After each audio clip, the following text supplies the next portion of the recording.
दोबारा हम ब्रीफ करें, सेकंड पार्ट हमने स्टार्ट कर दिया।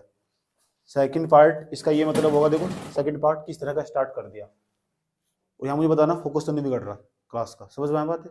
अच्छा बनाओ ठीक ठाक वाला फोकस। क्लास नंबर कौन सी? 15। बात ना करो बिल्कुल भी। क्लास नंबर कौन थी? 15।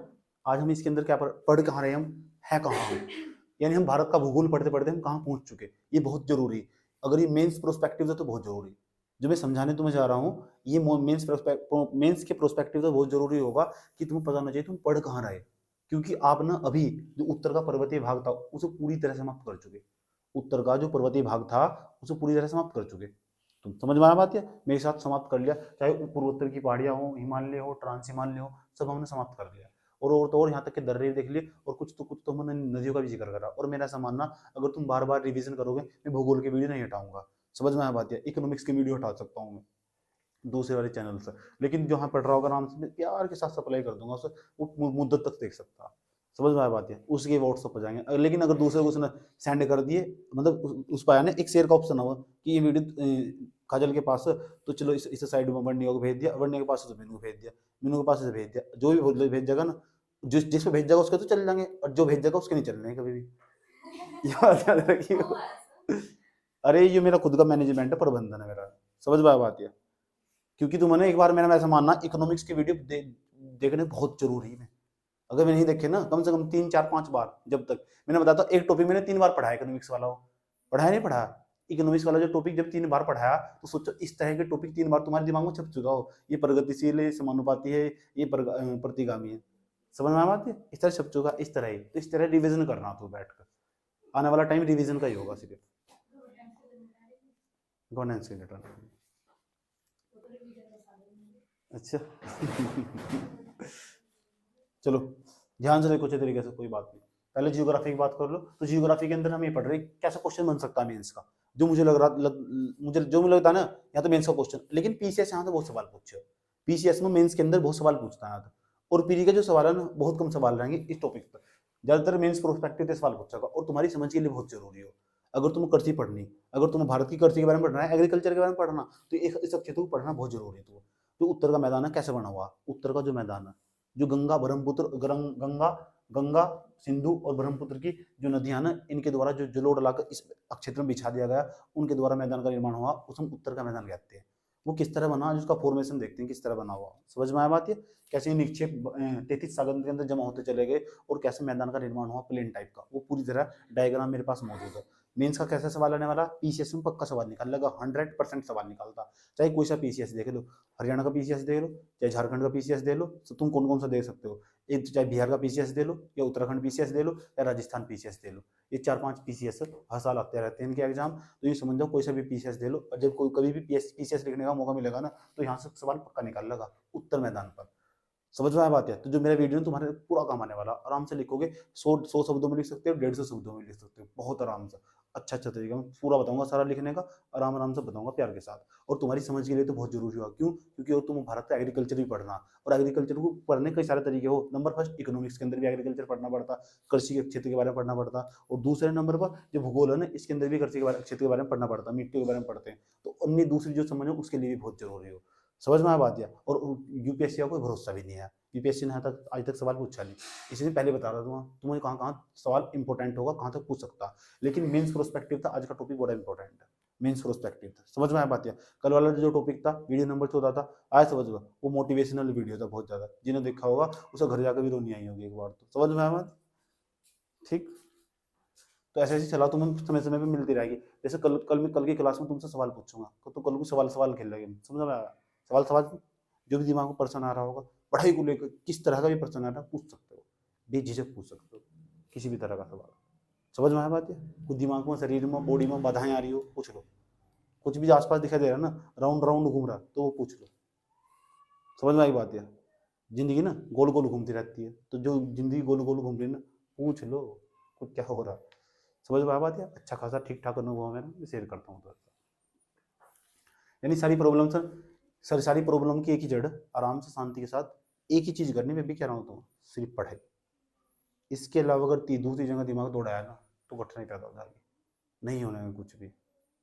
ठीक, मैं आज फिर यही सलाह देता हूँ, अगर पढ़ाई के अलावा अगर दूसरी क्षेत्र में चले गए ना, तो नहीं है तो डूबी। समझ में आया बात? अपनी पढ़ाई का ना मैक्सिमम टाइम ना तुम निकाल कर, समझ की बात, एक तरफ रख देना। अधिकांश टाइम पढ़ाई में बीत जाना चाहिए। अगर अधिकांश टाइम पढ़ाई में बीत रहा हो तो ज़्यादा बेहतर है। समझ में आया बात? है ठीक। इंटरटेनमेंट के लिए तुम छोटी छोटी सब चीज़ों का सहारा ले सकते हो, जैसे कोई स्टोरी पढ़ ली। इंटरटेनमेंट भी अलग टाइप का हो यहाँ। समझ में आया बात? है ठीक। 6-7 घंटे 7-8 घंटे आराम से इंटरटेनमेंट इस टाइप का होगा। इंटरटेनमेंट जो होगा ना, उसमें मोटिवेशनल वीडियो देखनी पड़ती है, इस टाइप का इंटरटेनमेंट हो। समझ में आया बात? है स्टेटस बदलना पड़ता है। ये बात मैंने तुम्हें कल ही बता दी थी। जिंदगी में आगे बढ़ने के लिए ना एक मार्गदर्शक का होना बहुत जरूरी है। समझ में आया बात? उसके बिना तुम कभी सर्वाइव नहीं कर पाएंगे। अगर तुम्हारे रास्ते बताने वाला नहीं है ना, तो बहुत जल्दी तुम्हारा पतन हो जाने वाला। और यह खास बात होगी, जिस दिन तुम्हारा सिलेबस पूरा हो जाएगा और तुम्हें ऐसा लगना स्टार्ट हो चुका ना कि अब तुम्हें सब कुछ सीख चुकी, या सीख, मेरे पास तो सिलेबस पूरा हो चुका है, अब तो मुझे नॉलेज हो चुकी, तो समझ जाओ उस दिन से पतन शुरू हो चुका। ये समझ जाओ तैयारी अभी शुरू भी नहीं हुई। उस दिन उस व्यक्ति का पतन हो जाने वाला, याद रखना बात यह। ठीक। अगर तुम्हें लग रहा है ना कि तुम्हारा सिलेबस पूरा हो चुका होगा, मुझे भी ऐसा लगता था, तो समझ जाओ पतन उस दिन तो शुरू हो चुका। समझ एक बात? उस दिन के बाद तुम सिर्फ नीचे जाओगे, कभी ऊपर नहीं जाओगे। ठीक। मुझे ऐसा लगा मेरी तैयारी कभी भी पूरी नहीं हुई। आज भी तुमसे सीखता हूँ, पढ़ाने के बावजूद भी कुछ चीज़ें मेरे अंदर पढ़ाते वक्त ऐसी निकल जाती। कई बार पढ़ा चुका मैं जियोग्राफी, कई बार। समझ में आया बात? अब भी ऐसे होता है, अभी बहुत कुछ सीखना मुझे तुमसे, अब भी मुझे तुमसे बहुत कुछ सीखना। ऐसा लगता है इतना सारा पढ़ने के बावजूद भी। समझ में आया बात? ठीक। तो देखो, पढ़ाई करने का फैसला तुम्हारा था, तो मेहनत करने का भी फिर तुम्हारा ही होना चाहिए। इच्छा मत हटना मेहनत करने में, बिल्कुल भी झोंक देना अपने को। रात ना दिन में परिवर्तित जारी नहीं जाने दो, रात ना जारी जाने दो, कोई बात नहीं है। एक दिन यहाँ जा अलग एटीट्यूड लेकर बैठो क्लास को, कि आज तो बिना, आज की रात तो बिना पढ़ते पढ़ते चली गई। समझ में आया बात? है ऐसी रात को ना कॉपी में नोट करके लिख लेना, फलाना डेट को पूरी रात जाग गई थी, इतनी पूरी रात मैंने सोई नहीं। समझ में आया बात? है अभी लेख बनने वाले हैं। क्या लेख बन, कौन से लेख बनने वाले? अभिलेख, इतिहास लिखे जाने वाला, एक एक पॉइंट नोट करके लिखो। और दूसरा, जिसका एग्जाम से जल्दी देना, तो मैं तो पर्सनली सलाह देता हूँ, कम से कम 4-5 क्वेश्चन, 2-3 क्वेश्चन में नहीं, तो दूसरों से आगे जाना, दूसरों से ज़्यादा लिखना पड़ता है। कम से कम 4-5 क्वेश्चन डेली। ठीक। अगर दूसरों से आगे जाना तो दूसरों, सब बच्चे ने 2 करे ना, तो कम से कम 3 लिखो। उस दिन 3 करें तो 4 लिखो, क्योंकि हार्डली एक 10-20 मिनट का क्वेश्चन है, 1 घंटा तो लिखने में बता दो। 1 घंटे के अंदर जितने क्वेश्चन लिखो। समझ में बात है? और इस मिथ्या भी बात तो बचो कि 1 घंटे में एक ही क्वेश्चन लिखा जा रहा, ये बहुत बड़ी दिक्कत है। टाइम को मैनेज करना सीखो, टाइम का बड़ा खेल है। समय की यार बड़ी महत्ता। समझ में आ बात? है समय की क्या है, बड़ी महत्ता। चले, तो उत्तर भारत का मैदान पढ़ने वाले हम, देख लो किस तरह पढ़ने वाले, बता दिया मैंने पहले ही। जिस दिन में जो भी पढ़ाने आता हूँ ना, मैं पहले बता देता हूँ कहाँ कहाँ इंपॉर्टेंट होगा, किस किस कहाँ कहाँ तक ये कलेक्ट होता चला जाएगा। समझ में आ बात? या तो भारत के अन्य जो क्षेत्र है ना, दूसरे वाले जो क्षेत्र एग्रीकल्चर पढ़ते होंगे, तो वहाँ भी तुम्हारी काफी मदद करने वाला है। एग्रीकल्चर में टॉपिक बड़ा मदद करने वाला तुम्हारी, पहले समझना जरूरी है, क्योंकि भूगोल ना सभी विषयों का पिता। भूगोल की खास बात है, क्योंकि दुनिया में जितनी भी घटनाएं हो ना इतिहास की, कहीं ना कहीं किसी राज्य या क्षेत्र में ही होगी। उसकी जियोग्राफिकल कंडीशन, भौगोलिक स्थिति पता होना बहुत जरूरी हो। स्थिति हम कहने लगे, बताओ कि 1857 की क्रांति प्रारंभ हुई थी, बैरकपुर से स्टार्ट हुई थी, सब रटो फिर बैरकपुर, उस महाराजू कहते उन्होंने बैरकपुर है कहाँ, पूरा इतिहास रटो फिर रहा है। यानी बिना भूगोल के इतिहास अधूरा। समझ में आई बात? बिना भूगोल के इतिहास भी अधूरा। समझ में आया बात? है हमने कहा भाई, हमारे स्वतंत्रता सेनानियों को मांडले जेल भेजा गया था, सोचा था भारत में होंगी, देखा मांडले जेल म्यांमार में पड़ती है।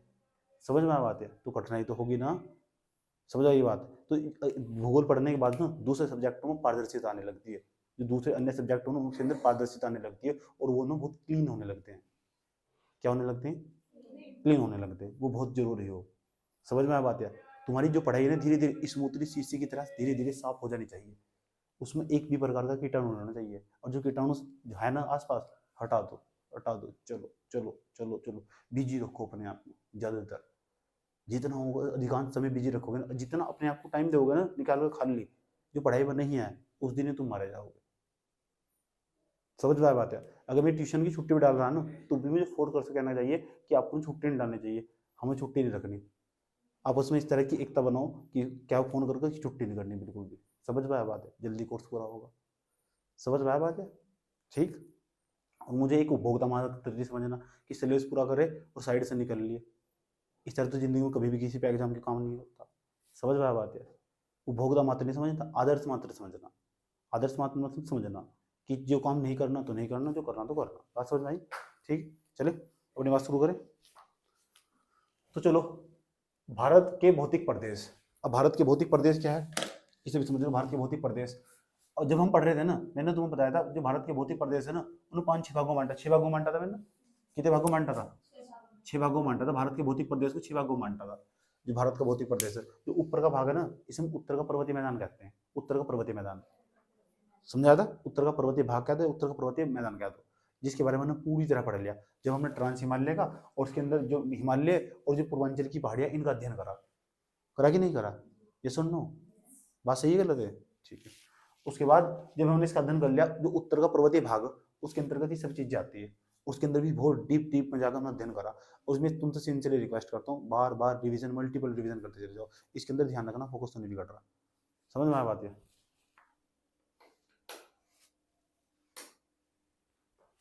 बात समझ आई? कोई प्रॉब्लम किसी बच्चे को? समझ में आ रहा बात है? ठीक। तो हम आज जो पहले वाला टॉपिक था ना हमारा, उत्तर का पर्वतीय मैदान, उत्तर का पर्वतीय भाग, ये हम समाप्त कर चुके।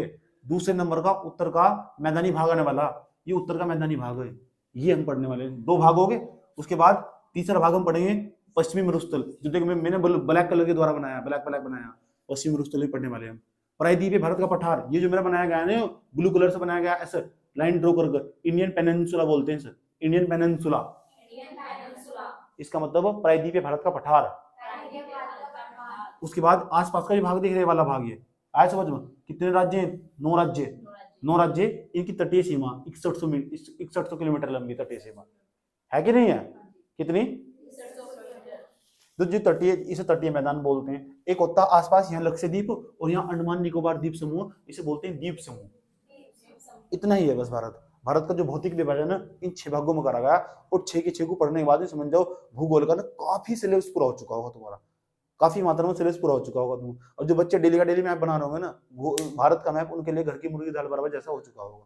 ऐसा समझ में उन्हें अभी पता ना, अब पीछे देखना नहीं पड़ता कि ये ऊपर का नक्शा ऐसा कैसे बनाना पड़ रहा है। अब ये पता यहाँ इसमें ना, यहाँ दरारानी ऐसा करके यहाँ जाएगा और ऐसा करके यहाँ ऐसा करके जाएगा। कितनों का आभास हो चुका, हाथ खड़ा कर लो इस तरह। समझ में बात है? इस तक क्या निष्कर्ष निकला? इससे निष्कर्ष निकला दुनिया में प्रैक्टिस सबसे बड़ी चीज है और सबसे बड़ा खेल हो रिविजन का। ठीक, और पहली बार तुम भारत का नक्शा बनाने में बैठे होगे ना, तुमने मैप खोला होगा 50 बार देखा होगा। सही है गलत है? इसका क्या मतलब हुआ? रिविजन। जिसका रिविजन खतरनाक है ना, वो ना दुनिया जीत लेगा। समझ में आया बात है? सारा खेल किसका? रिविजन। और मैं पढ़ा नहीं रहा हूँ, समझ में आई बात? मैं तो अपना रिविजन कर रहा हूँ, ये मेरा एक प्रकार का रिविजन है और तुम्हें सिखा रहा हूँ इसके माध्यम से। है ही क्या मेरे पास भी यार? समझ आई बात है? बाप धन की संपत्ति होती मैं भी तो एंजॉय कर रहा होता कहीं, मेरे पास बाप की संपत्ति होती मैं तो एंजॉय कर रहा होता कहीं। है ही क्या मेरे पास? यही है।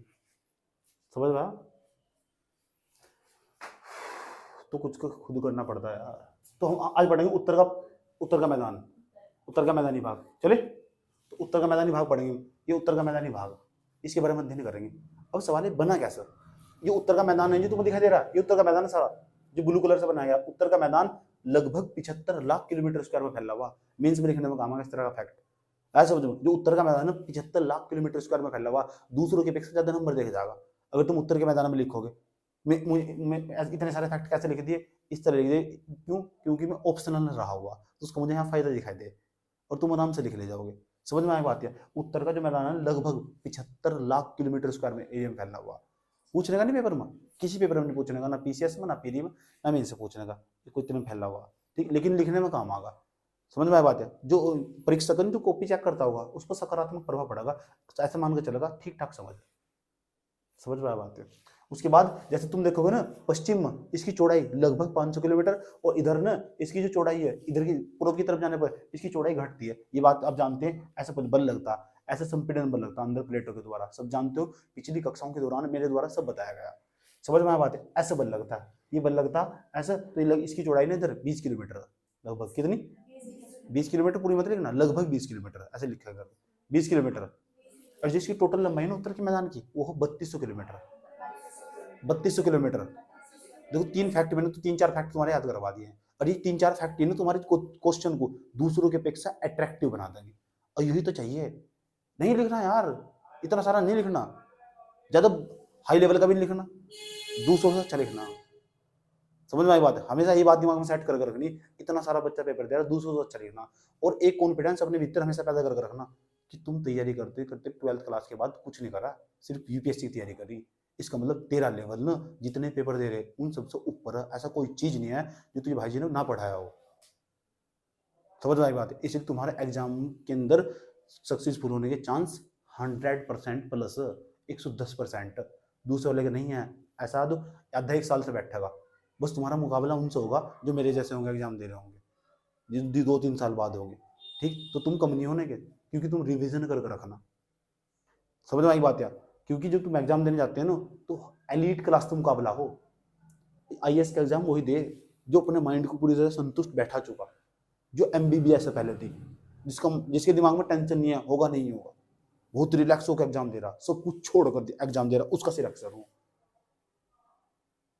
1000 कम से कम 10,000 बंदे ऐसे बैठते होंगे जो हमेशा जो गोल्ड मेडलिस्ट में रह चुके, अपनी अपनी यूनिवर्सिटी में गोल्ड मेडलिस्ट रह चुके, 10,000 बंदे ऐसे बैठते होंगे। हमें सोचो जो गोल्ड मेडलिस्ट रहता कितना पढ़ता होगा, लेकिन यूपीएससी के अंदर का फेल हो जाए। समझ में आई बात है? स्मार्ट स्टडी काम, जो स्मार्ट स्टडी ना वो नहीं काम करती, यहाँ हार्ड वर्क चाहिए। इंजीनियरिंग का एग्जाम नहीं है, ये मेडिकल का एग्जाम नहीं है, ये आईआईटी का एग्जाम नहीं है। समझ में आ बात है? यहाँ हार्ड वर्क चाहिए। और दूसरा समझ चाहिए, भारत की समस्याओं को समझना। एग्जाम ही यूपीएससी का हो, भारत की समस्याओं को चुनने के बाद, सिलेक्ट करने के बाद ना, आइडेंटिफाई करने के बाद उनका सॉल्यूशन देखना, ये एग्जाम है। समझ में आ बात है? ठीक, कोई क्वेश्चन भी लिख रहे हो ना मोटे मोटे तरीके, तो पहले बाहर से देखो कहना क्या चाह रहा। इतने गहरे में चले जाओ किसी क्वेश्चन के हम अंदर से निकल ही नहीं पाते, से बाहर उसका पर्दा वहीं पास करो, बंद करो, से देखो क्वेश्चन कहना क्या चाह रहा, भारत के अंदर समस्या क्या है, इस चीज को लेकर, इस टॉपिक को क्यों फोकस करा, या भारत की समस्या, इसको लेकर मुझे एडिटोरियल लिखना।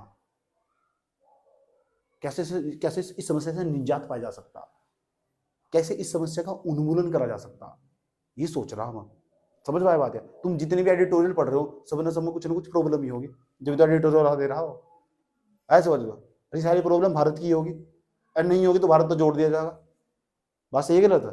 ठीक, तो तुम उस समस्या से निजात पाना, पहले प्रॉब्लम देखो कहाँ, प्रॉब्लम सिलेक्ट करने के बाद साइंटिफिक तरीके बता रहा हूँ, उसे सिलेक्ट करो प्रॉब्लम को।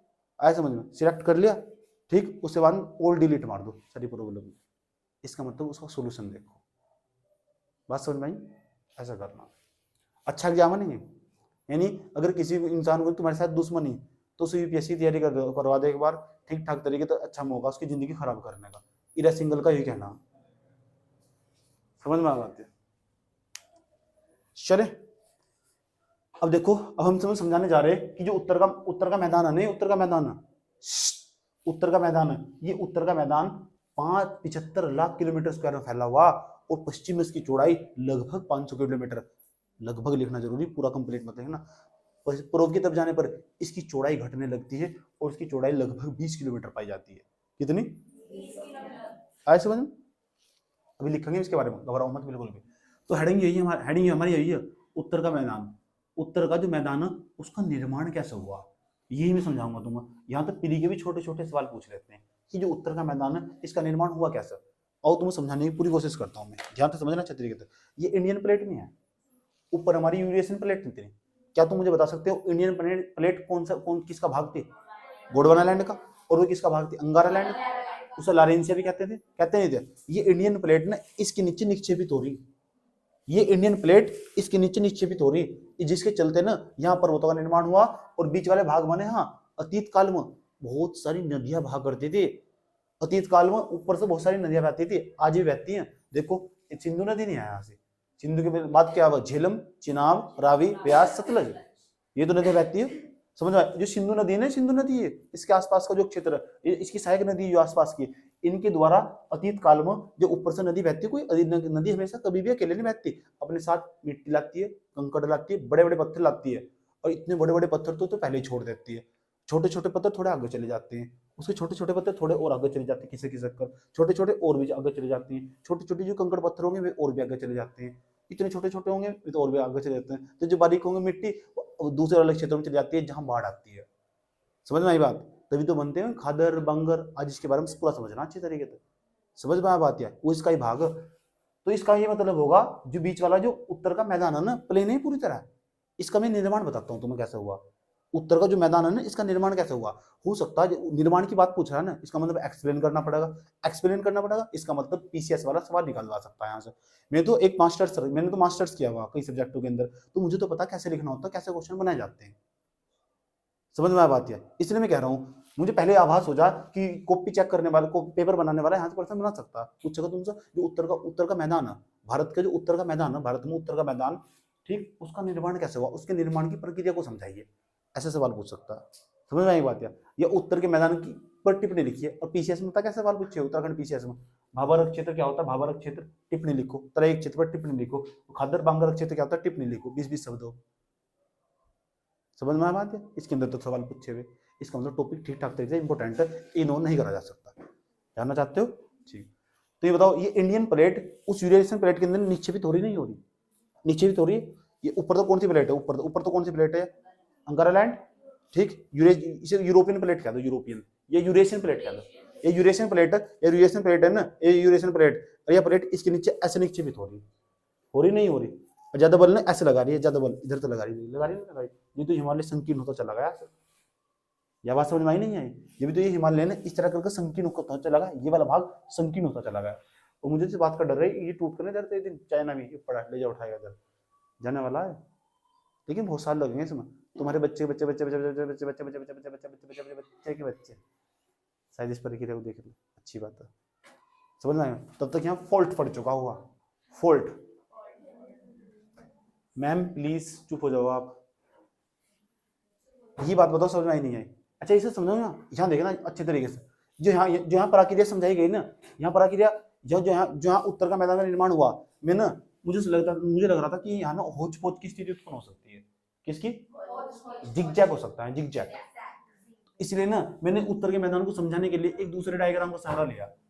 मैम प्लीज, ठीक, ओम चकलम चकलम बूम बूम, यहाँ से उठाया, देखो यहाँ डायग्राम चला है। समझ में आया बात? समझाने के लिए। ये नीचे कौन सी प्लेट है? Indian plate. इंडियन प्लेट, ये तुम जानते इंडियन प्लेट ना, जो हमारी यूरेशियन प्लेट है, ये यूरेशियन प्लेट है पूरी, उसके अंदर निक्षेपित हो रही है। निक्षेपित क्यों हो रही है? ऊपर तक अतीत काल में पहाड़ से बहुत सारी नदियां भाग करती थी, आया समझ में? और इन नदियों के द्वारा ना, इसी बीच वाला भाग था, ये गहरा था, जो नदियां भागती थी ना, वे अपने साथ कंकड़ पत्थर निक्षेप, मलबा पत्थर, बहुत सारी बालू कंकड़ पत्थर ये लाती थी साथ में, और अक्षित में लाकर छोड़ देती ये नदियां। समझाने के लिए आज भी बह रही है नदियां, तो वे अतीत काल में बहती रही होंगी, और इनके द्वारा जो निक्षेप लाया गया होगा इस भाग में लाकर जमा कर दिया गया होगा। आज समझ। और कहते हैं जो पहाड़ की मिट्टी हो ना, बड़ी उपजाऊ हो, इस भाग में लाकर जमा कर दिया हो, इसलिए ज्यादातर खेती उत्तर के मैदान में ही हो। पूरी दुनिया को खाना खिला रहे हैं हम यहाँ, हरित क्रांति पैदा करने के बाद। हरित क्रांति लाए ना, हरित क्रांति जैसे करिए हमने, इस उत्तर के मैदान में पूरे भारत की अधिकांश खेती उत्तर के मैदान में हो रही। पंजाब, हरियाणा, चंडीगढ़, मध्य प्रदेश, राजस्थान, सारी खेती भारत की ही तो हो रही, और कहाँ है? फसल के मामले में ये तो क्षेत्र, ये उत्तर का तो मैदान है। ये जो फसल के मामले में यही क्यों हुआ?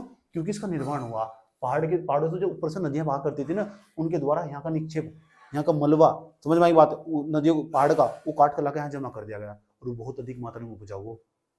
समझ में आई बात है? ठीक ठाक मात्रा में उसके अंदर अम्लता बनी हुई हो। समझ में आई बात है? चलो, लेकिन सवाल पूछता ये सारा काम कब हुआ? ये जो उत्तर का मैदान है, इसे निक्षेपणात्मक मैदान कहते हैं। अब निक्षेपणात्मक मैदान क्यों कहते हैं? इस बात समझ में आया? निक्षेपणात्मक मैदान क्यों कहते हैं? जो निक्षेप के द्वारा बनाया गया, जो पहाड़ से निक्षेप लाया गया था ना, निक्षेप, जिसके अंदर कंकड़ पत्थर मिट्टी हो, बालू हो, ये सब यहाँ लाकर जमा कर देंगे नदियों के द्वारा। समझ में आया बात? इसलिए इसका निर्माण हुआ। पहले अपनी मातृभाषा में समझो, फिर हम ना उसकी मातृभाषा समझने के बाद हम फिर लिखना भी बताएंगे तुम्हें कैसे लिखना उसके बाद। लेकिन ये भी सवाल पूछा जा सकता है कि इसका निर्माण कब हुआ, तो बहुत ही डेप्थ वाला सवाल होगा। तो ये प्लीस्टोसीन काल में हुआ, इसका प्लीस्टोसीन काल में। प्लीस्टोसीन काल है लगभग 50-60 मिलियन वर्ष पहले, 50-60 मिलियन वर्ष पहले ना, जो ये वाला भाग में ये जो नदियां थी, इस क्षेत्र को लाकर पूरी तरह भर दिया गया, क्योंकि ये भाग ना पूरी तरह गहरा हो चुका था, क्योंकि यह प्लेट ने इसके नीचे धंसती चली जा रही थी, और जो धंसती चली जा रही थी तो गहरा। अब देखो यार, यह प्लेट थी, यहाँ हमारी यूरेशियन प्लेट, या हमारी कौन सी प्लेट? Indian plate. इसके नीचे ऐसा धस गई तो गहरा खड्डा बनेगा नहीं बनेगा? लेकिन नदियों तो अपना रास्ता तो नहीं बदला, नदियां ऊपर से बहती रही लगातार बहती रही। इस वाले भाग में ना जो बीच वाला भाग था, बीच वाला भाग लाकर पूरी तरह निक्षेप जमा कर दिया। इसलिए से निक्षेपणात्मक मैदान कहते हैं। प्लीस्टोसीन काल में इसका निर्माण हुआ। प्लीस्टोसीन काल। मैं वीडियो नहीं डिलीट करूंगा, समझ में आई बात। लेकिन तुम जबरदस्त तरीके से रिवीजन करना, बहुत जरूरी तुम्हारे लिए रिवीजन। समझ में आई बात है। जियोग्राफी का नहीं करूंगा मैं डिलीट बिल्कुल भी। जियोग्राफी और इकोनॉमिक्स कुछ सब्जेक्ट ऐसे बहुत बेसिकली इतने मजबूत बना लो, क्वेश्चन आया ना कहीं से भी आया नहीं जानेगा तुम समझ कर। कुछ सब्जेक्ट इतने मजबूत बना लो और एनसीईआरटी का साथ नहीं छोड़ना। समझ में आया बात है। एनसीईआरटी में समय समय पढ़ने के लिए दे जाता हूँ, एक भी चैप्टर नहीं छोड़ना उसका। और कोई सवाल बुक्स नहीं पढ़नी, यहाँ का नोट्स जो मैं बनवा रहा हूँ तुमसे, समझ में आई बात है, और video, that's enough. NCERT that's enough. और जो क्वेश्चन दिए जा मेंस के यहाँ वो लिखो, बहुत अच्छा लिखोगे, बहुत बेहतरीन प्रदर्शन करोगे। 6 क्वेश्चन आते हैं यूपीएससी में लगभग, पहले पेपर में जीएस फर्स्ट के अंदर, इसके अंदर जियोग्राफी के लिखने के, उसमें तो 2 क्वेश्चन होते हैं, लगभग 2 या 3 क्वेश्चन होते हैं इसके इंडियन जियोग्राफी के। समझ में आई बात है। और इंडियन जियोग्राफी के यूनिया की इंडियन जियोग्राफी क्वेश्चन करने नहीं, ये अन्य सब्जेक्टों की मदद करने में तुम्हारे लिए लाभदायक सिद्ध होगा। जियोग्राफी का इतना बड़ा महत्व है। समझ में आई बात है। जब तक जियोग्राफी नहीं पढ़ोगे ना तो दूसरे सब्जेक्टों में कभी इंटरेस्ट नहीं आने वाला। समझ में आई बात है। तो जियोग्राफी इसलिए भी पढ़ना बहुत जरूरी। और मैं सबसे पहले तैयारी करने के दौरान ये ऐसा सब्जेक्ट था जो सबसे पहले पढ़ा था। क्या हुआ, क्या हुआ? ये वाला भाग देखो, यहाँ इस भाग में निक्षेप लाकर जमा कर दिया, नहीं कर दिया। तो इस भाग में जब निक्षेप लाकर जमा कर दिया, ये प्लेट ऐसे चली जा रही है और ऐसे करके ऐसे ज्यादा बल लगा रही है, ऐसे ज्यादा बल लगा रही है, दिख रहा है वहां, ऐसे ज्यादा बल लगा रही है, इसलिए वाला भाग संकीर्ण हो रहा। जब इधर चौड़ाई कम है इसकी, जब इधर चौड़ाई ज्यादा, यानी बल ऐसे लग रहा है, सीधा लग रहा बल, ऐसे लग रहा बल। कैसे लग रहा है बल? ऐसे लग रहा। कैसे लग रहा? ये करके दिखाओ जी, समझ में आया बात है, कर दोगे? कैसे लग रहा बल? करो। अच्छा, ऐसे करो, ऐसे लग रहा है, खुशी महसूस हो इस तरह करने से। देखो एक बार कर दो, देखो और कहा था नहीं मैंने, साइकोलॉजी कहती है ऐसे। देखो कैसे कर रही है, ऐसे लग रहा है बदतमीज, ऐसे लग रहा है पता नहीं मुझे, ये बात बताओ समझ में नहीं आई, कोई दिक्कत? चले। तो इंडियन प्लेट ना यूरेशियन प्लेट पर बल लगा रही, ऐसे बल लगा रही, और यहाँ निक्षेपणात्मक मैदान का निक्षेपणात्मक मैदान है ना, उसका निर्माण हुआ। ये बात सही गलत है? कब हुआ इसका निर्माण? परसों? चाटा मामा गाल बगीचा, मतलब परसों कैसे हो सकता है यार, परसों कैसे हो सकता है? इसका निर्माण प्लीस्टोसीन काल में हुआ। प्लीस्टोसीन काल बहुत पुराना, काफी पुराना हो चुका है। हाँ, प्लीस्टोसीन काल के अंदर, ठीक। तो जो नदी के द्वारा जो अवसाद था ना, मैम प्लीज, जो नदी के द्वारा जो अवसाद था ना, उसे न लाकर इस क्षेत्र में जमा कर दिया गया, जिसके चलते उत्तर का जो मैदान है उसका निर्माण हुआ। क्या तुम बता सकते हो उत्तर के मैदान का निर्माण कैसे हुआ? बता सकते हो? अगर मैं तुमसे एक सवाल पूछूं कि बताओ उत्तर के मैदान के निर्माण की प्रक्रिया को समझाइए, इसमें कितने वर्ड लिख सकते हो? अच्छा, कोबर के बहुत सिद्धांत शुरू करोगे? हाँ, वो भी सही है। ये वाला डायग्राम बनाओगे नहीं बनाओगे? इस वाले हिमालय का नाम बता दो, क्या है इसका? इसका मतलब तुम्हारे सब नाम याद हैं। और ये ना बच्चे जो कॉपी कट पेस्ट वाले हो, एसएससी वाले हो, समझ में आई बात है, उन्हें नहीं पता कौन सा मान हिमालय, कौन सा लघु हिमालय। तो इसका मतलब तुम ना मेंस के प्रोस्पेक्टिव से पढ़ रहे हो, समझ में आई बात है। इसलिए मैंने तुम सब याद करवा रखा है, जानबूझ के याद करवाया। इसलिए ना तुम कभी भी इतना पढ़ना, इतना रिवीजन करना कि तुम्हारा लेवल हमेशा ऊपर जाएगा, नीचे नहीं जाने का। और जिस दिन तुम्हें लग रहा है कि तुम्हारा याद हो चुका, समझ नहीं बात है, मैंने तुम्हें पहले समझा दिया, जिस दिन तुम्हें लग रहा है कि तुम्हारे याद हो चुका, सब तो पक्का हो चुका, सब मुझे आ चुका, उस दिन तुम हमेशा नीचे जाओगे, ऊपर नहीं जाओगे कभी भी। समझ में आई बात है? चलो जाओ।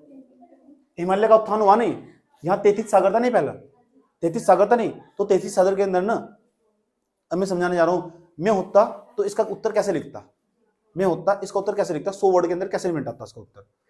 ठीक, ध्यान तो सुनना अच्छा तरीके से। मैं एक क्वेश्चन, भारत के उत्तर मैदान के निर्माण की प्रक्रिया को संक्षेप में समझाइए, क्वेश्चन आया करो। ठीक, तो मैं कहता उत्तर मैदान के निर्माण की प्रक्रिया, हेडिंग बनाता इस तरह, सबसे पहले वाला डायग्राम बनाता हूं, सबसे पहले वाला डायग्राम बनाता एक डायग्राम। अगर ये ना बनाता ना, मेरे पास टाइम होता, सबसे पहले बनाता फटाफट 33 स्पीड से। ऐसे भारत का नक्शा बनाया 33 स्पीड से, 3 पर्वत श्रेणियां बनाई, समझे? क्वेश्चन का मैं फॉरवर्डिंग बता रहा हूँ, साथ साथ इस अच्छे तरीके से आया। फिर मैदान बना दिया मैंने, इस वाले भाग को भी चौड़ा करता 500 किलोमीटर के आसपास, इसे करता लगभग 20 किलोमीटर के आसपास, लिख देता वहां से अच्छी तरह, बीच में लिखता 7500 kilometre square, 75 lakh kilometre square. आया समझ में? यहाँ जो लंबाई नीचे डंडी से जो खींच रखी है, इस पर लिख देता 32 किलोमीटर, लगभग 3200 किलोमीटर। ऐसा करता मैं इसका उत्तर, समझ पाए बात? फिर इसका ना एक, इसे भारत के नक्शे को बनाने के बाद दूसरे नीचे वाला डायग्राम बनाता मैं, दूसरा डायग्राम बनाता मैं। अगर मेरे पास समय कम हो ना, तो डायग्राम के जरिए पूरी बात को समझा जा सकता है, कुछ भी ना लिखो चाहे। हाँ, इसका मतलब बच्चे पर समय कम था, यही तो कलाकारी खेलनी है, कलाकारी यही खेलनी है। कोई क्वेश्चन आए पेपर में ज्योग्राफी का, और तुम्हें लग रहा है कि तुम चार्ट के जरिए फटाफट 33 समझा सको पॉइंट पर, कि इतनी बातों से समझ में आ जाएगा कि तुम्हें पता, तुम्हारे पास समय कम है, तो इसका ही मतलब होगा तुम आए फटाफट चार्ट से डाल जाएगा। इनकी जो तुम आजकल चार्ट से बना रहे हैं, इनकी उत्पत्ति हुई क्यों? इनकी उत्पत्ति इसलिए तो ये क्योंकि हमारे पास समय कम था, समझ गए? तो तुम डायग्राम बनाएंगे, 2-2 3-3 लाइन लिखकर आराम से आगे चलते बनो, क्योंकि तुम्हारा डायग्राम चित्र देख के समझना, इसे सब पता, ये नदियां नहीं भारत, यहाँ किस तरह की उत्पत्ति होगी, और छोटा छोटा ना करके वहाँ हेडिंग करके वही नाम लिख दो, 2-4 लाइन लिखो। ऐसा तुम्हें गेम खेलना पड़ने वाला, और ये जब धीरे धीरे सब बताता हूँ, इसलिए कहता हूँ मेरा कोई क्वेश्चन नहीं छूटता, मैं टेस्ट देता हूँ 20 की 20 देता हूँ मैं, समझ में आई बात है? लेकिन मुझे कैसे अनुभव हुआ है? मुझे इस तरह अनुभव हुआ क्योंकि मैंने बहुत सारे टेस्ट लिखे, बहुत सारे टेस्ट ज्वाइन कर रखी थी मैंने। फटाफट संडे वाले दिन में टेस्ट देता था, और संडे वाले दिन टेस्ट देता था, पूरा लिखता था। जब चाहे किसी का फोन आ गया, एरोप्लेन मोड में डाल दो, किसी का कितना इमरजेंसी फोन आ रहा, ठीक, इतने लगन टेस्ट देने पड़ते हैं। चले, कोई दिक्कत? चलो अब हम क्या करने वाले हैं, तो हम इसके अंदर कैसे लिखोगे? डायग्राम बनाया, अब लिखोगे कैसे? अगर मुझे लिखना होगा कैसे लिखूंगा मैं? क्या लिखेंगे? कोबर के भूस्वतंत्र सिद्धांत हिमालय के निर्माण की सर्वोत्तम व्याख्या करता है, ऐसे लिखूंगा मैं। तुम जानते हो कोबर का भूस्वतंत्र सिद्धांत हिमालय के निर्माण की सर्वोत्तम व्याख्या करते हैं। यहीं तो स्टार्ट कर दो। अच्छा, यहाँ तो नहीं स्टार्ट करना चाह रहे, आज की हिंदी गाथा स्टार्ट कर दो। हम जानते हैं इंडियन प्लेट यूरेशियन प्लेट पर बल लगा रही है, हम जानते हैं अपने अभी, कोई दिक्कत नहीं है। लेकिन अगर किसी के सिद्धांत स्टार्ट करना बात, तो ज्यादा इम्पैक्ट पड़े, समझ आई बात है? तो कहां से स्टार्ट करोगे? हम जानते जो कोबर का भूसंतरण सिद्धांत हिमालय के निर्माण की सर्वोत्तम व्याख्या करता है, ऐसे लिखा, ठीक। इसके द्वारा कोबर ने यह बताया कि इंडियन प्लेट जो अफ्रीका से टूटकर यूरेशियन प्लेट पर बल लगा रही है, इनके बीच लगने होने वाली गति को अभिसारी गति कहते हैं। अभिसारी गति तो बोल रहे, ऐसे समझ, अभिसारी गति कहते हैं। इंडियन प्लेट धीरे धीरे यूरेशियन प्लेट की ओर निक्षेपित हो रही है, हो नहीं रही भाई, आया समझ में? जिसके चलते यहाँ एक गहरे गर्त का निर्माण हुआ है, गहरे गर्त का निर्माण हुआ है। इसके चलते हिमालय पर्वत का भी निर्माण हुआ है। हिमालय पर्वत अगर ज्यादा खोलना चाहो तो तीनों का नाम भी लिख सकते हो। तुम देखना क्वेश्चन की औकात कहां तक है, समझ में आई बात? या क्वेश्चन की जितनी औकात है यहाँ तो खोल लो। उसके बाद हिमालय पर्वत का निर्माण हुआ है। हम जानते हैं कि अतीत काल में अंगारा लैंड तो बोलते हैं, अंगारा लैंड से बहुत सारी नदियां बहा करती थी, ठीक। और नदियां कभी भी अकेले नहीं बहती, अपने साथ अवसाद और निक्षेप को लेकर बहती है, जिसके चलते गहरे गर्त में निक्षेप को लाकर जमा कर दिया, जिससे निक्षेपणात्मक मैदान का निर्माण हुआ है, ठीक। यह निक्षेपणात्मक मैदान लगभग 75 लाख किलोमीटर स्क्वायर वर्ग में फैला हुआ है, जिसकी लंबाई लगभग 3200 किलोमीटर है। यह पश्चिम की ओर जाने पर इसकी चौड़ाई लगभग 500 किलोमीटर दिखाई पड़ती है, तथा पूर्व की तरफ जाने पर इसकी चौड़ाई कम धीरे धीरे संकीर्ण होने लगती है। इससे यह पता चलता है इंडियन प्लेट यूरेशियन प्लेट पर पूर्व की तरफ अधिक बल लगा रही है। काट देगा नंबर, और कोई कुछ कंटेंट है मेरे पास, क्यों? क्योंकि मेरे पास समझ डेवलप है, और उसी की जो मेरे पास कंटेंट है ना, उसी का इस्तेमाल करके ना मैं इसे ना रुचिकर बनाता चला जा रहा हूँ। और एक दिन में डेवलप नहीं होता है, इसके लिए बहुत मेहनत करनी पड़ती है। बिना यूनियन कॉपी सामने रख दी और टेपते चले जा रहे हैं। मुझे पता नहीं तुम क्या करते हो, समझ में आई बात है? कि टेपते चले जा रहे हैं, अपना दिमाग चलाने स्टार्ट कर दिया। अपना ही जब तक दिमाग नहीं चलाओगे कभी नहीं लिख सकते। without your input you cannot qualify the UPSC exam. You can write as this sentence in your copies, okay, understand? अरे भाई, अपना इनपुट डालने बिना कभी यूपीएससी एग्जाम क्वालिफाई नहीं हुआ करता, समझ भाई? अगर ऐसा हुआ करता था ना, मेरे पढ़ाने से यूपीएससी क्वालिफाई होता, तो दुनिया में घर घर में ऐसे निकालता मैं, समझ में आया बात? या समझ में आया? चलो बात समझ में आई? ऐसे सवाल पूछ सकते हैं। और यूपीएससी में पूरे पूरे चांसेस के सवाल क्या निकालने के, क्योंकि प्रायद्वीप भारत के पठार से सवाल निकाल चुका। अब धीरे धीरे इस तो ऊपर की ओर बढ़ रहा हो, उत्तर के मैदान की तरफ पहुंच जाएगा। जब तो तुम्हारा नंबर आएगा ना, हिमालय पहुंच जाओगे।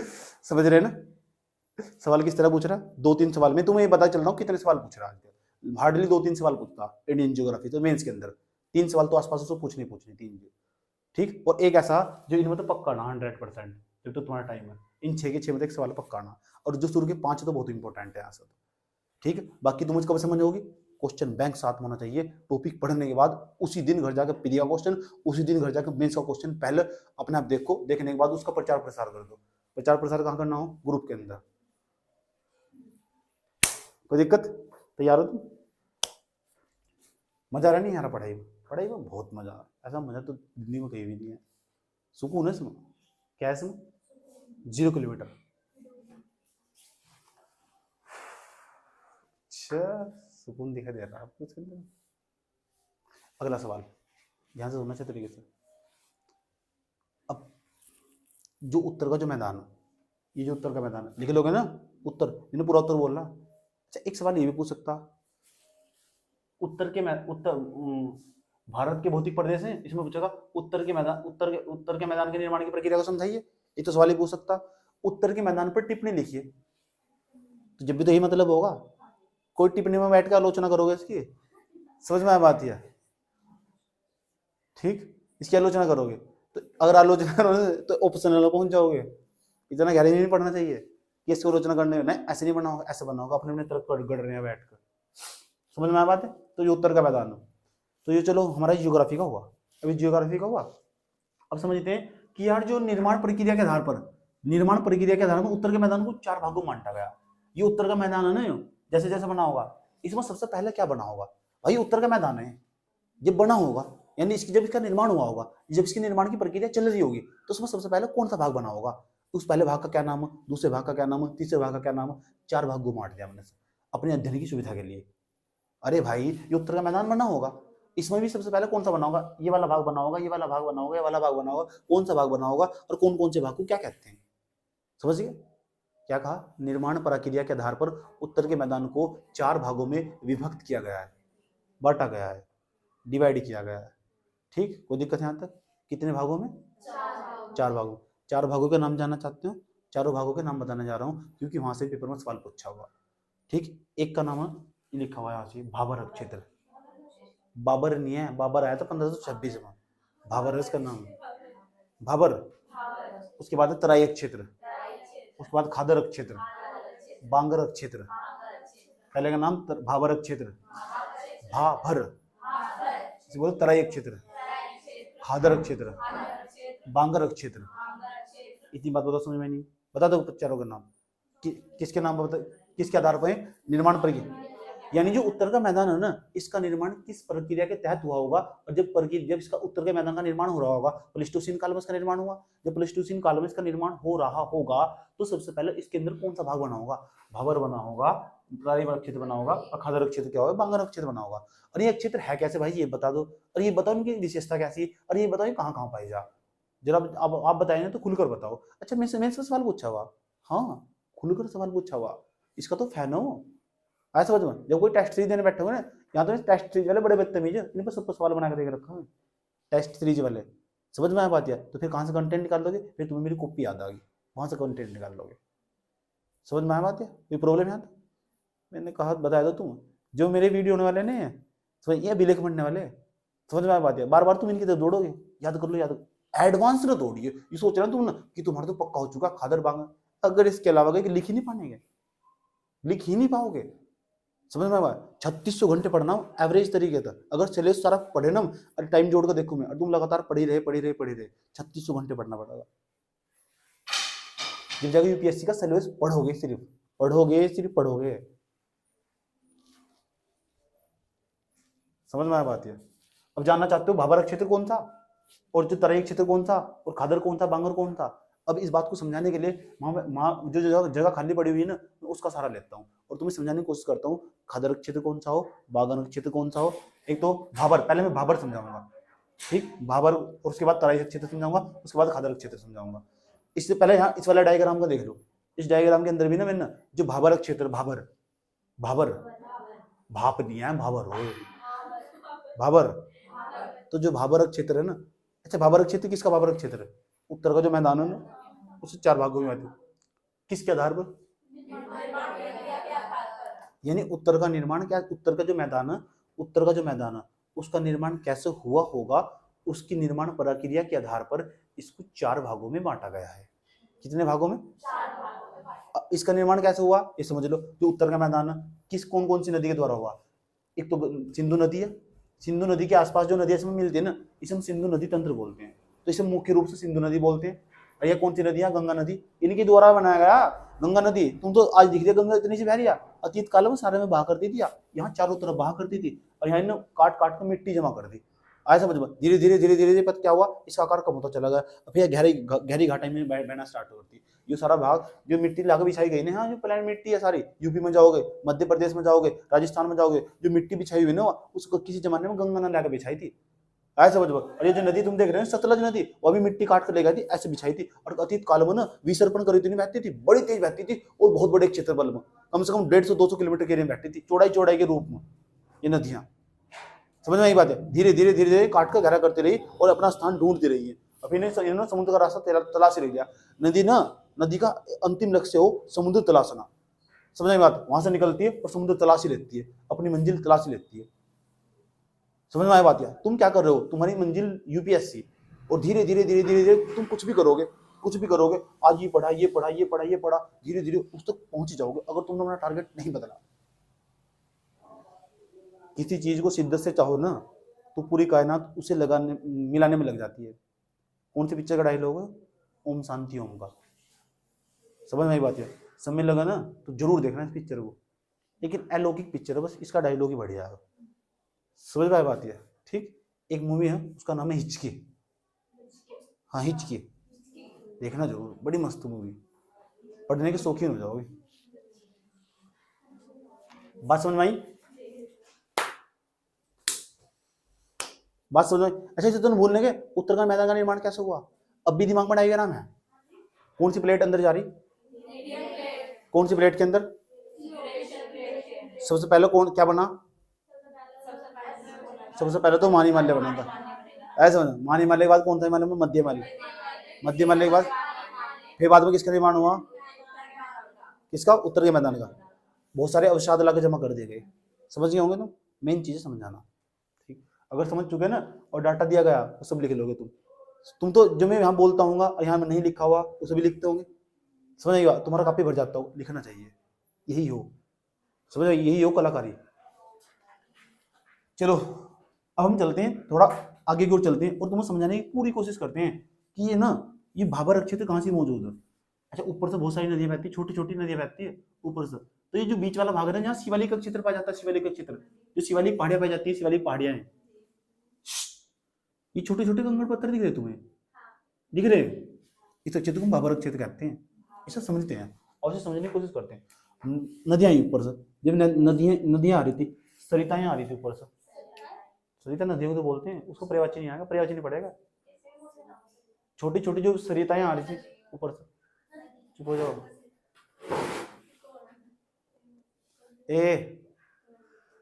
नदियों का काम हो हाथ धोना। समझ नहीं बात? कोई बात दो, चल दो। इधर देखो, इधर देखो, ये क्या? ये नदियां। अरे भाई क्यों पढ़ रहे यार? ये उत्तर का मैदान है और वहां बड़े बड़े पत्थर, बड़े ऐसे बज, और वहां से नदी निकलती है। तो जो बड़े बड़े पत्थर है ना वे तो ऊपर ही छूट जाते हैं, उस भाग में जाकर छूट जाते हैं, क्योंकि जानवर वजन का जो पत्थर है ना आगे नहीं बढ़ पाता, ज्यादा गति नहीं तय कर पाता हो। और इन जो छोटे छोटे पत्थर हो वे धीरे धीरे आगे बढ़ते हैं, और जैसे जैसे आगे बढ़ते हैं छोटे छोटे पत्थर बहुत छोटे छोटे हो जाते हैं। यहाँ तक तो नदी दिखाई देगी ऊपर ऊपर, मोटे मोटे पत्थरों में निकलती हुई दिखाई देगी। और जो छोटे छोटे पत्थर होते हैं ना, तो जो नदियां हुई छोटे छोटे जो पत्थर हुई, छोटे छोटे पत्थर, नदियां उनके नीचे लुप्त हो जाती है, गुम्फित हो जाती है नदियां, गुम्फित लुप्त हो जाती है। ऐसे बच। तो जिस भाग में नदियां नहीं दिखाई देती, छोटे छोटे पत्थर है, उसके अंदर से नदियां गायब होगी और 1.5-2 किलोमीटर जाकर आगे निकलेगी। 2 किलोमीटर 5 किलोमीटर लोग कहते हैं उसी पूजा करने लगते हैं, देखो गंगा माता गायब होगी। ऐसे वजह हो, ऐसा हो नहीं होता है इस तरह। यहाँ गायब होगी और वहां जाकर निकल रही, देखो यार समझ में आई बात है। और फिर वहाँ नई नई कहानी तैयार कर देते हैं। समझ में आई बात है। यहाँ शिव जी ने ऐसा करा था और यहाँ फलाने जी ने ऐसा करा था, हो सकता हो। समझ में आई बात है। आज तक तो कोई साक्ष्य तो प्राप्त हुआ नहीं, ठीक, क्योंकि हम साइंस की दुनिया में विश्वास करते हैं। सारे सब्जेक्ट ना तुम साइंस की ओर मोड़ देते हैं। समझ में आया?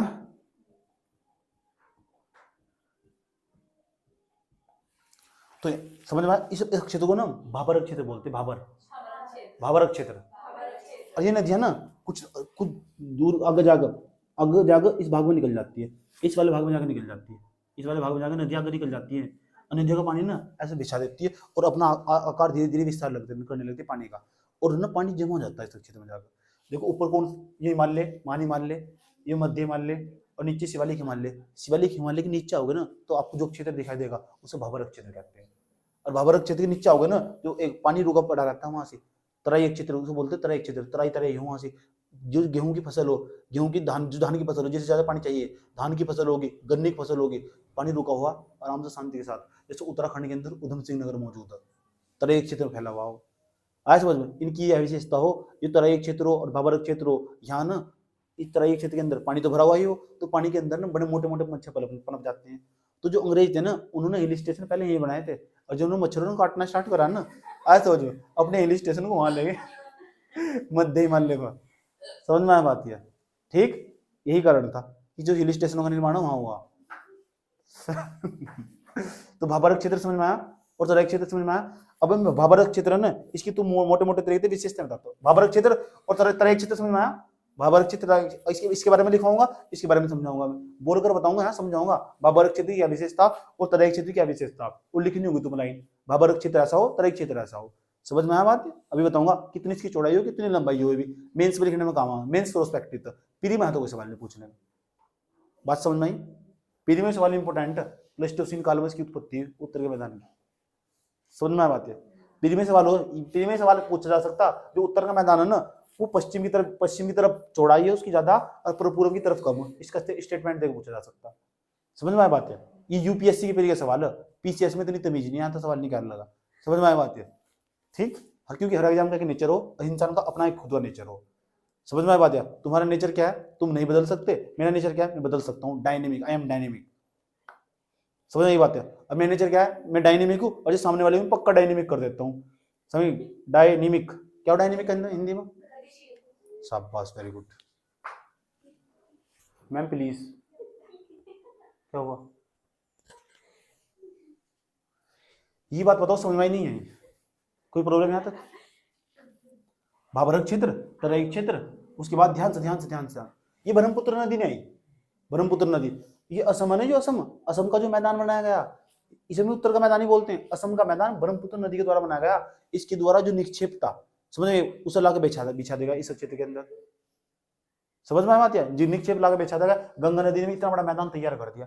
पहले बहुत बड़े एरिया में बहती थी, और भी बहुत सारी नदियां बहा कर देती है, अब जब लुप्त हो चुकी, अपना मैदान बनाकर लुप्त हो चुकी, क्योंकि नदियां धीरे धीरे सूखती रहती है। समझ में आया बात है? लुप्त हो चुकी में नदियां, अब मैदान का निर्माण करके जा चुकी नदी। अब देखो ध्यान से देखना अच्छे तरीके से, अब मैं तुम्हें समझाने जा रहा हूँ कि ये जो भाबर समझ लिया, हम तराई क्षेत्र समझ लिया, अब खादर और बागन क्षेत्र समझते हैं। और जलोढ़ मृदा क्या हो, ठीक, इसे भी समझ लेते हैं। जरा ध्यान से सुना अच्छे तरीके से।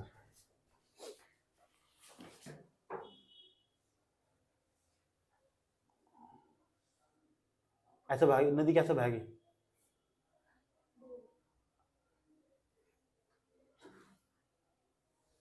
ऐसे तो बहती है नदी, गहरे वाले भाग में, इस भाग में नदी बहती है। जो सरिताएं हैं ना, इस वाले भाग में बहती है। कौन? क्या मेरे मुंह से अजीब सा लग रहा है सरिताएं? तुम ऐसा लग रहा हो कि तुमने पहली बार सुना है मेरे मुंह तो सरिताएं। समझ में आई बात है? उस सुनीता की सहता, मेरे याद नहीं है, चलो तो रिश्ते आते रहते। चलो इतनी बात बताओ, समझ में नहीं आई? जरा बताओ, ये नदियां पहले ऊपर वाले भाग में बहा करते थे, धीरे धीरे इन्होंने नदी काटती रही, एक गहरा स्थान ढूंढ लिया। मैं नहीं दिख रहा, तो मेरी आवाज ही मेरी पहचान है। देखो सुनो ध्यान से, ये वाला भाग दिखाई दे रहा है ना, वाला भाग, बीच वाला भाग, तो पहले नदियां यहाँ भाग करती थी इस भाग में। यहाँ की मिट्टी किसी जमाने में बड़ी उपजाऊ थी, हाँ बड़ी उपजाऊ थी मिट्टी यहाँ पर। धीरे धीरे नदियों ने अपना जो स्थान था ना, वो अपनी घाटी को काट काट कर गहरा कर दिया, और जो निक्षेप था ना केवल इस स्थान में लाकर जमा कर दिया। धीरे धीरे धीरे धीरे वो नदी यहाँ बहना स्टार्ट कर चुकी। तुम देख अपने खेत में ना कहीं पानी डाल कर देखना, तो पहले तो सारे में पानी होगा, फिर लेकिन धीरे धीरे जो पानी होगा ना वो कहीं ना कहीं गहरा रास्ता ढूंढ ही लेगा जाने का। तुम्हारे घर के आंगन में अगर कच्चा घर आंगन नया हो ना, तुम इस बात को अच्छे तरीके से महसूस करा होगा। समझ में आया बात है? जो नदी हो ना, पानी ऐसा थोड़ा ही हो कि जब बारिश हो रही तो सारे में बह रहा है, एक रास्ता खुद ही तैयार कर लो अपना, जो गहराई वाला भाग हो। ऐसा तो देखा ही होगा, ठीक, और वो बहुत बड़ा अच्छा दिखा दे। लेकिन जो बाहर का भाग हो ना, तो जब बाहर का भाग हो वो सूख जाता और धीरे धीरे सूखना लगता, वहां तुम पैर का चलना स्टार्ट कर देते हो। समझ में आई बात? कितने छोटे एग्जांपल लेने पड़ रहे हैं मुझे तो समझाने के लिए। ठीक, अब इनका कहना मैडम का कह नालियों का ही निर्माण हो जाए, तो अच्छी बात है, नालियों का निर्माण हो जाए। क्यों जी, सही है गलत है? तो नाली होगी, ऐसे नदी हो। छोटे छोटे उदाहरण लेके ना आप बड़े बड़े उदाहरण समझ सकते हो। तो यहाँ जो नदियां हो ना, तो जो भाग ना ऊपर था, कभी जो ऊपर था, कभी यहाँ नदियां भाग करती थी, यो ना यहाँ की मिट्टी बड़ी उपजाऊ थी, लेकिन ये धीरे धीरे सूख चुका। यहाँ की मिट्टी ने कंकड़ पत्थर ये सब चीज इसके अंदर धीरे धीरे समाहित हो चुके, ऊपर ही रह चुके हैं। अब नदियां इस क्षेत्र में बहती है, इस वाले क्षेत्र में, इस क्षेत्र के आसपास बहती है। और यहाँ कभी कभी नदियां पता क्या करती है, पानी जाकर छोड़ देती है, फिर उतर जाती है नदियां। कुछ नदियां तुमने सुना भी हो, खादरक क्षेत्र पर जो यूपी के गाँव है ना, कहते हैं नदी आ चुकी, और नदी आई थी उपजाऊ मिट्टी लेकर आती है, उसमें लाकर छोड़ देती है, और बड़ी जबरदस्त फसल पैदा होती है। समझ में आ बात है? गन्ने की फसल बड़ी जबरदस्त होती है, पानी खुद ही भर जाता है नदी के द्वारा। बड़ी उपजाऊ मिट्टी लेकर आती है ना, उसके अंदर जबरदस्त मात्रा में एनपीके हो, मिट्टी के अंदर एनपीके होने जरूरी हो, नाइट्रोजन, फास्फोरस और पोटेशियम, ये होने जरूरी हो। मिट्टी की अम्लीयता बढ़ाते हैं, बहुत जरूरी हो। यूपीएससी ने यहाँ तक सवाल पूछा हुआ, मिट्टी के अंदर क्या क्या होना चाहिए? नाइट्रोजन, फास्फोरस और क्या होना चाहिए? ये होना चाहिए पोटेशियम। इसे बोलते हैं दूसरी भाषा में ह्यूमस। मिट्टी के अंदर ह्यूमस की मात्रा होनी चाहिए।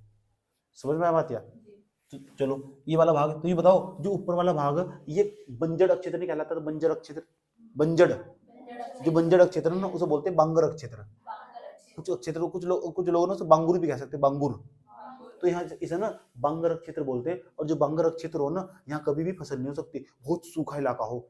समझ में बात? या इस टाइप का हो, अगर तुम फावला मारोगे ना, ऐसे करके फावला मारोगे तो फावला तुम्हारे माथा में लगेगा, ऐसा लगेगा पत्थर पर फावला मार गया होगा। ऐसी ऐसी हार्ड मिट्टी हो, उसे बोलते हैं ये हमारा ये बांगर क्षेत्र, बांगर क्षेत्र।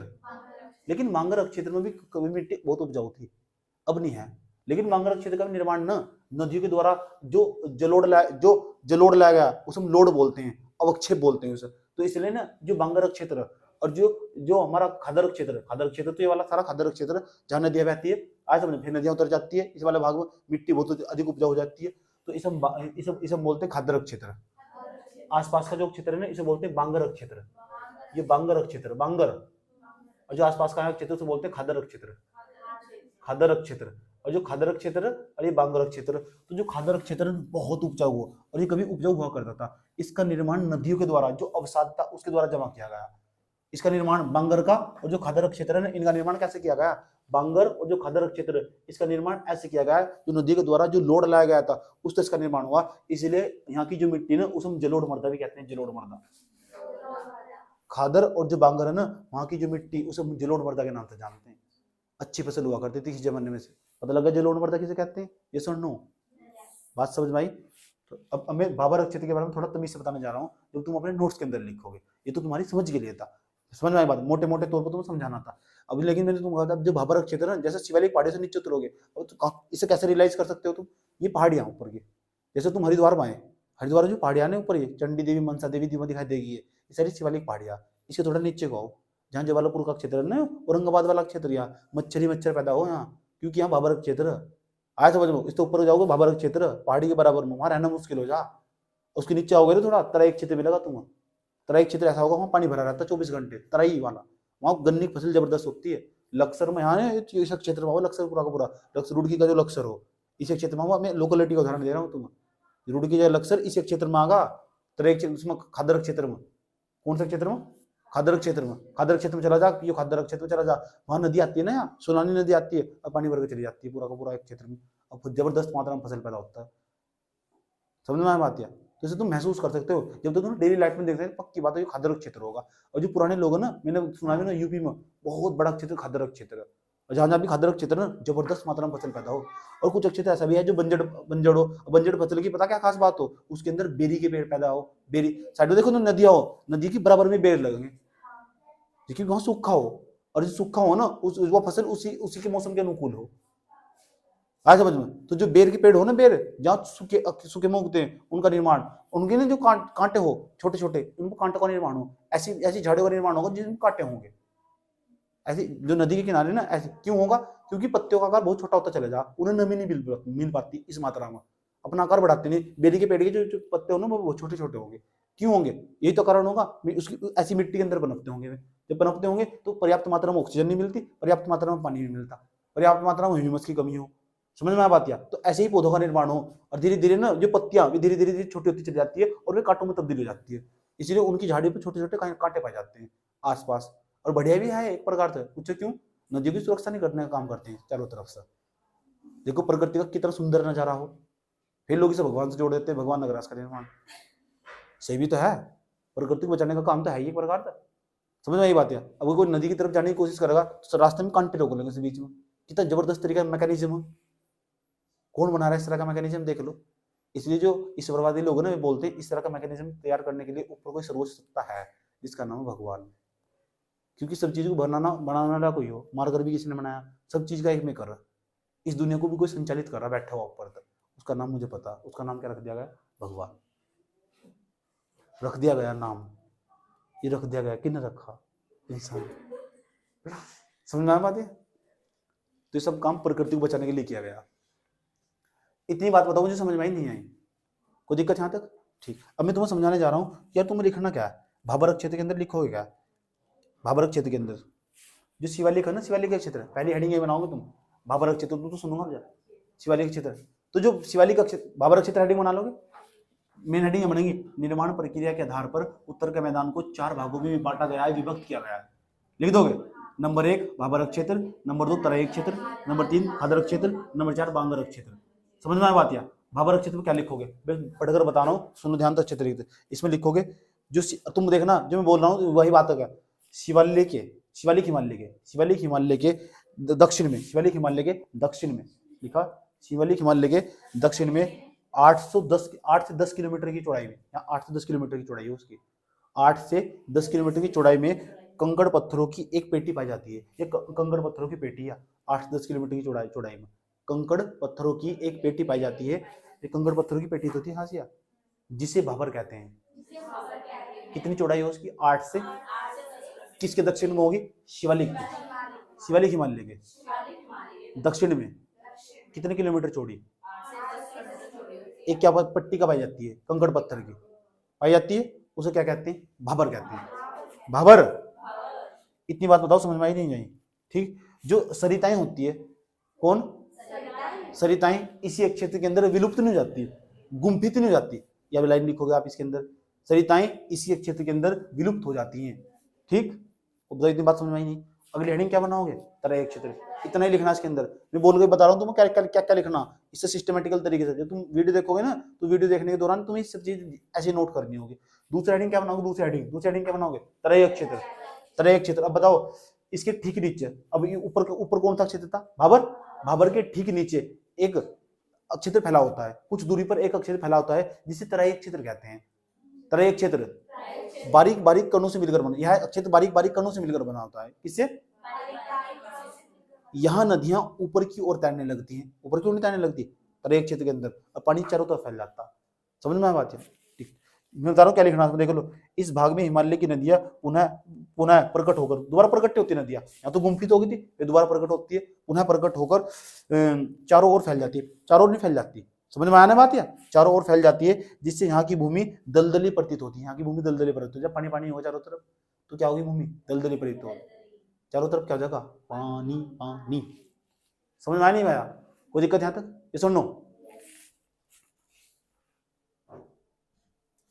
लेकिन ये खास बात बताऊं तुम, जो तराई क्षेत्र है ना, ये अधिक मात्रा में उपजाऊ तो कोई दिक्कत है यहाँ तक? दो क्षेत्र समझाए गए, भावारक क्षेत्र, तराई क्षेत्र, कोई प्रॉब्लम यहाँ तक? पहला पॉइंट, दूसरा पॉइंट, 2 पॉइंट हो चुके, अब आने वाला तीसरा पॉइंट। और तीसरा पॉइंट को तमीज से समझना, उसका नाम है खादरक क्षेत्र। कादर खान नहीं, खादरक क्षेत्र। गाना सुना किसी ने कादर खान का? धड़कन मेरी धड़कन, धड़कन मेरी धड़कन, धड़कन मेरी धड़कन।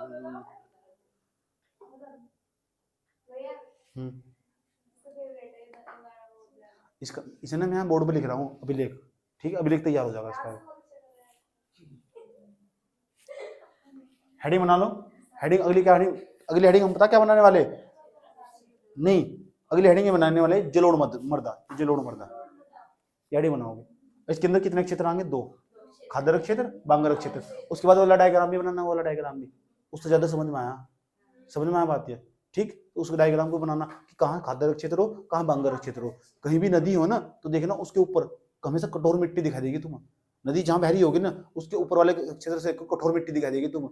इसका मतलब कठोर मिट्टी, इसका मतलब बांगरक क्षेत्र होगा। अगर जैसे जैसे नदी के पास जाओगे ना तो ऐसी मिट्टी दिखाई देगी, तुम मानना ऐसे रेत हटाओगे, रेत हटाओगे वहां तो पानी निकलने लगता, ऐसी मिट्टी हो खादरक क्षेत्र में। यस, समझ में? वहां के लोग ना गोड्डा मार के पानी निकाल देते हैं खादरक क्षेत्र के अंदर, ठीक? आप जैसे आप मत चले जाना वहां, आप गोड्डा मार के खून निकाल लोगे वहां।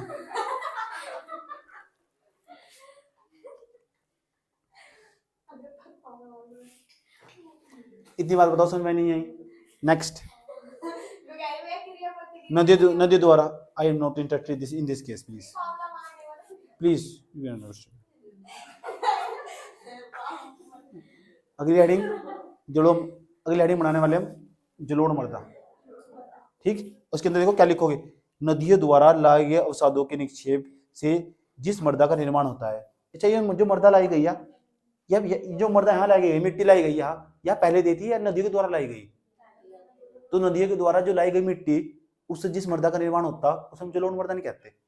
और जलोढ़ मर्दा कितने प्रकार की हो? जिसका निर्माण पहले ही हो चुका, वो कौन सी हो? बांगर, उसे हम बांगरक क्षेत्र कहते हैं। यानी ऐसे कह सकते हैं, जलोढ़ मर्दा के अंदर जो मिट्टी का निर्माण, जिस मिट्टी का निर्माण पहले हो चुका उसे हम क्या बोलते हैं? बांगरक क्षेत्र। और जिसका बाद में हुआ, ताजा ताजा हुआ, उसे खादरक क्षेत्र। इतनी बात बताओ, समझ में आई कि नहीं आई? आज समझ लो। अब मुझे यूं बता दो, मुझे बांगरक क्षेत्र में और खादरक क्षेत्र में, इन दोनों में कौन सी मिट्टी जो कम उपजाऊ हो, कौन सी ज्यादा उपजाऊ हो? बांगर कौन सा बोला? बांगर कैसे उपजाऊ हो जाएगी? बेर खा गई तू, कांटे खा गई। इतनी बात बताओ, समझ में नहीं आई? कोई प्रॉब्लम? चले, ठीक। तो हम ना अपनी बात को ना अपनी बात को यहीं तक रोकते हैं हम। बांगरक क्षेत्र तक, बाबरक क्षेत्र तक, तराई क्षेत्र तक, खादरक क्षेत्र तक और बांगरक क्षेत्र तक। किसी बच्चे को यहाँ तक बताओ कोई दिक्कत है क्या?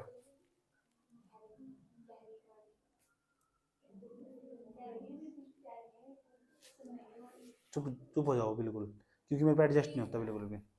प्लीज मैम चुप हो जाओ आप, सुनो ध्यान से अच्छी तरीके से। अब मैं क्वेश्चन लिखवाने जा रहा हूँ मेंस का, 2 क्वेश्चन लिखवाने जा रहा हूँ, उनके उत्तर लिख लेगा। लिखो क्वेश्चन।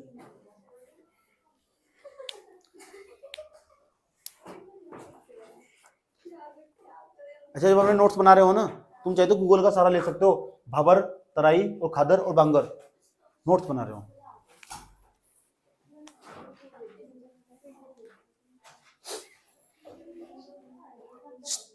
क्वेश्चन लिखो पहला,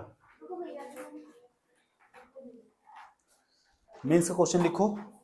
मेंस का क्वेश्चन लिख रहे हैं आप? मेंस का क्वेश्चन, मेंस का क्वेश्चन।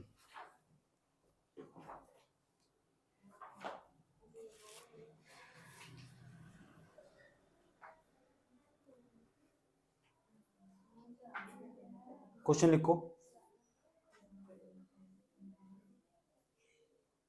उत्तर के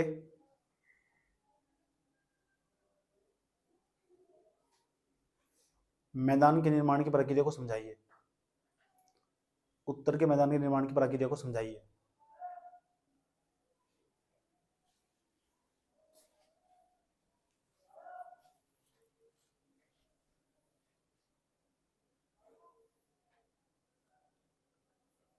150 वर्ड लिख दोगे।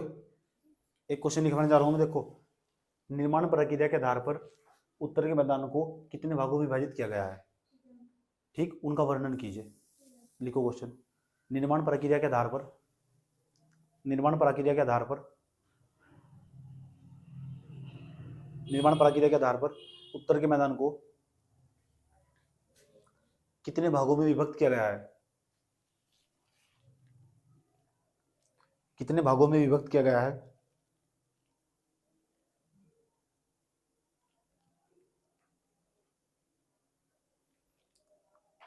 कितने भागों में विभक्त किया गया है, कितने भागों में विभक्त किया गया है।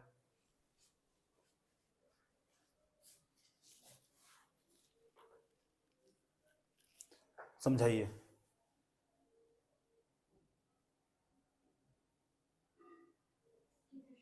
100 वर्ड, ठीक। अगला क्वेश्चन, कितने क्वेश्चन होंगे? तीसरा क्वेश्चन, निम्नलिखित पर टिप्पणी लिखिए। ये पीसीएस का क्वेश्चन है, ऐसे निम्नलिखित पर टिप्पणी लिखिए। निम्नलिखित पर टिप्पणी लिखिए। नंबर 1, जलोढ़ मृदा। नंबर 1, जलोढ़ मृदा, मुर्दा नहीं, मृदा। नंबर 2, खादर व बांगरक क्षेत्र। खादर बांगरक क्षेत्र, खादर व बांगरक क्षेत्र। नंबर 3, भाबर व तराई क्षेत्र। भाबर व तराई क्षेत्र। थोड़ा सर्च भी कर लेना इसके बारे में, और 1-2 लाइन मिल जाए तो।